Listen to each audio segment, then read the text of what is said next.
So I'm truck camping here at the Walmart. Well, I'm always camping at the Walmart. I drive for Walmart and I'm in Sacramento, California. So, camping in the truck is really nothing strange to me. This January, it'll be 24 years I've been camping in the truck. Not every night. I've had different jobs over the years, although 19 of those years was with Walmart. And back in the old days, before I was at Walmart, it was pretty sketch. A lot of places you parked. I remember going to places down in East LA and have to be there ready to be loaded at 5 o'clock in the morning, which meant I had to get there a couple hours prior to that. You get to meet all the homeless people and the nightlife. They're all knocking on the window asking if you got a smoke or any money or this or that. And they don't care if you're sleeping and the curtains are shut. They'll come bang on that door anyway. Never liked that. Never liked that at all. But, once it came to Walmart, a pretty unique situation. I mean, pretty much, I won't say all, but pretty much all the Walmarts across the country, as a Walmart driver, I can park in the parking lot. And the beauty of it is that Walmarts are everywhere. So most of the time, I stay at a Walmart. There's always good parking. I don't have to worry about a truck backing into me in the middle of the night because, there's spaces right next to me or something.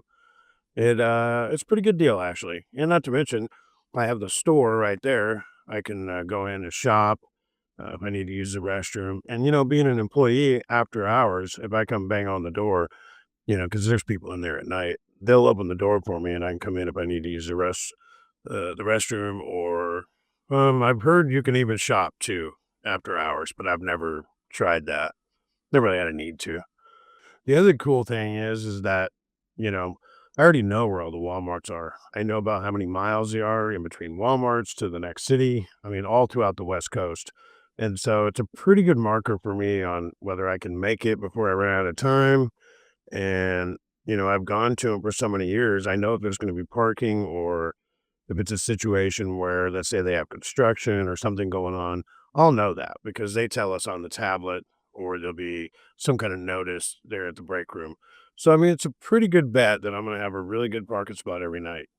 If you ever wondered why you don't hardly ever see Walmart trucks in the truck stop, well, this is why.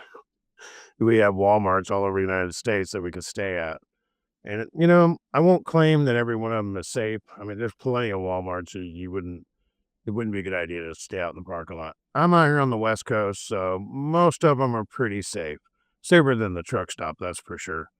But I would imagine out in the East or some, places like Chicago or New York or whatever, if they let you park there, because I know some of those cities are real sketchy about letting even Walmart drivers park in the parking lot. But even if they would, it's kind of questionable in some of those neighborhoods out in those bigger cities. But out here, you're pretty good. I'm mostly up in the Northwest, like Washington, Oregon, extreme Northern California, maybe into Nevada. And so I don't have to deal with too much of that craziness. So if you ever see a Walmart truck, an actual Walmart truck, the tractor, not the trailer, but the tractor and trailer. A lot of people mistake that.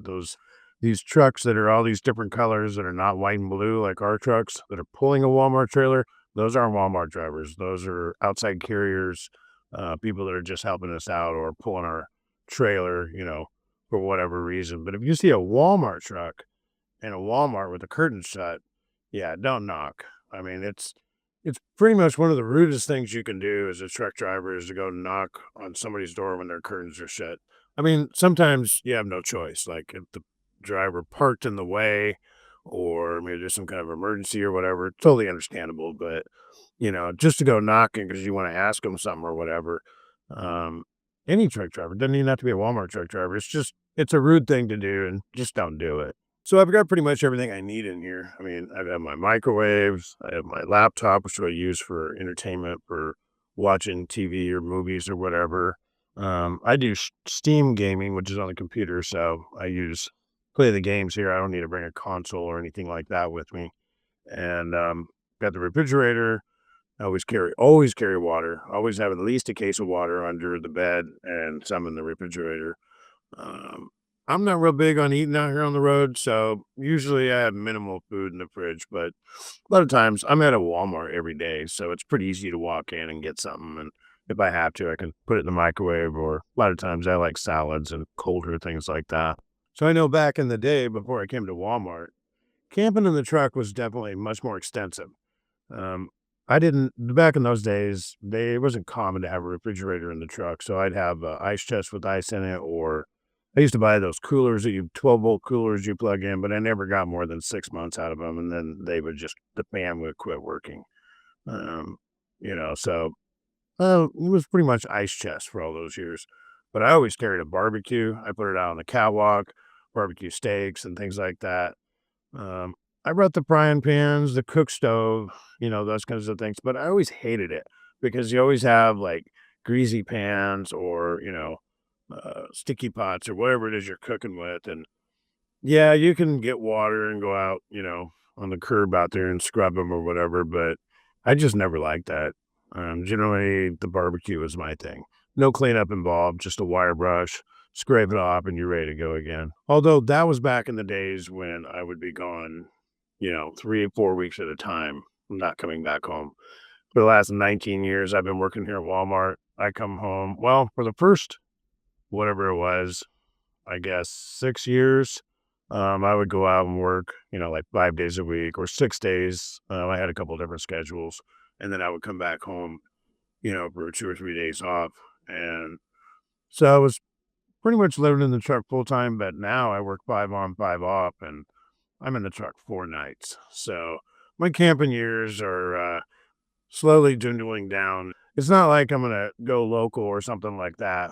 I think when I'm done with Walmart, I'll probably be on the 5-5 when I exit Walmart.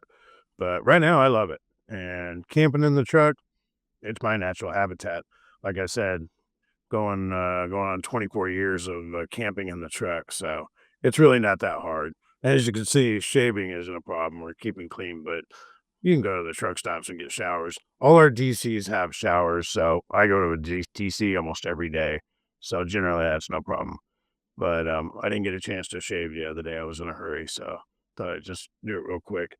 You one good thing about having the microwave and water, you can heat water up. You can put like paper towels or wash rags, and do a pretty good job washing your face in the morning. Nice hot rag, something clean, of course, and yeah, it's not bad.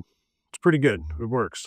So that's me camping in the truck, and it's not nearly as hard as it looks.